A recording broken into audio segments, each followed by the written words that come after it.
was on the 22nd of May 1915 at Quintinshill, just north of Gretna, just over the border in Scotland. It involved a troop train. The troop train was carrying the 7th Battalion of the Royal Scots. They were going to be moved, by train from Scotland down to Liverpool, where they were going to embark on the Aquitania, a ship to take them to Gallipoli. And they were going to go on the 21st of May. However, as luck would have it, or wouldn't have it, as it turned out to be, the Aquitania ran aground in the Mersey. Quite an impressive feat, but they managed to do that. So they were told up in Scotland, don't bother getting on a train, don't bother embarking, we've got to sort the blinking ship out. So they actually postponed for 24 hours. And finally, they embarked on their train to go south to Liverpool at 3:45 a.m. on the 22nd of May.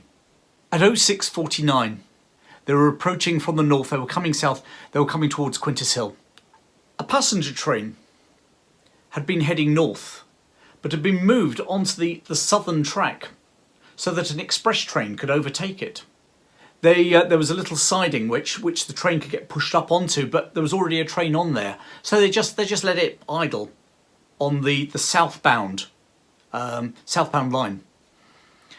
And the two signalmen at the nearby signal box overlooking the site didn't tell the troop train what was happening.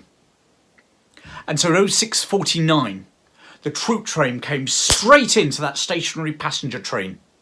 It fell off the line, basically it overturned onto the northern line. And minutes later, the express train smashed into it. Massive explosion, fire everywhere. Unfortunately, the carriages were made of wood. They were like tinder boxes, and underneath each carriage was a gas canister to power the gas lighting in the carriages. It was an inferno. 216 troops were killed, plus the driver and the fireman of their train, plus 10 people on the express train. The fire was so intense that out of those 228 people, only 83 bodies could be identified. And the dead soldiers were buried at Rosebank Cemetery in Edinburgh.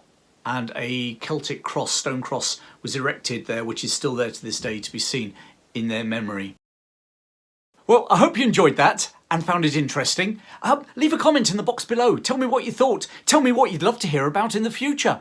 And if you're watching this anywhere except at thehistorychap.com, then go over to thehistorychap.com, sign up, join my free weekly newsletter and video talks, and join me on a journey as I tell you the story of British history. Thanks for joining me today, and I'll see you very soon.